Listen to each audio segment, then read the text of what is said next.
nous avions prévenu que depuis sa nomination à la tête du ministère en charge du commerce, son management est caractérisé par un clientélisme politique exacerbé qui s'est traduit dans le choix de ses collaborateurs et de ses actions prioritaires.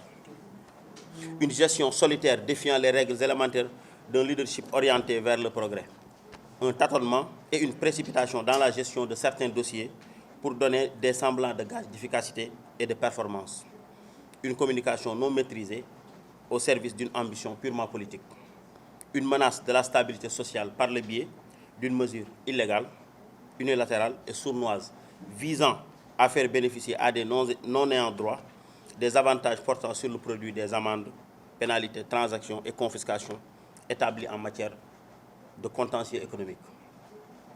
À la suite de cette alerte, le syndicat avait invité les autorités du département à un dialogue inclusif en initiant plusieurs projets de réforme afin de trouver des solutions idoines.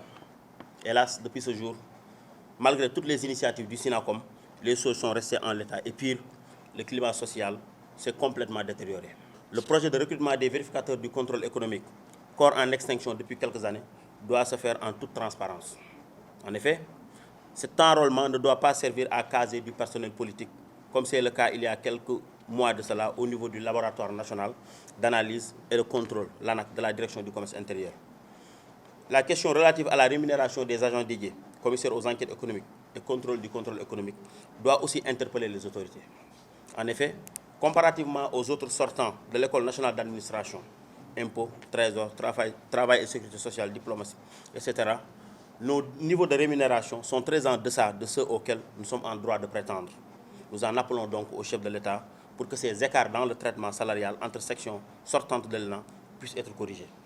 Le climat social est devenu invivable depuis que les autorités du département ont décidé de nous imposer une gestion partisane et opaque dans les affectations, la gestion du fonds commun des agents, la gestion du fonds d'équipement et de lutte contre les pratiques commerciales illicites et la prise en charge de certains dossiers techniques que le secret professionnel nous empêche d'aborder en public.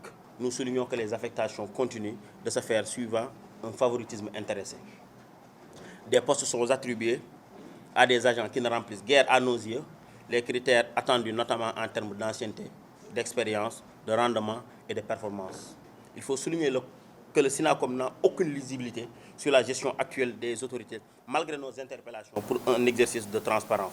Les analyses et les recoupements du SYNACOM nous permettent d'affirmer que des non-ayants droit continuent de bénéficier des différents fonds alimentés par le produit des amendes et confiscations en matière de contentieux économique.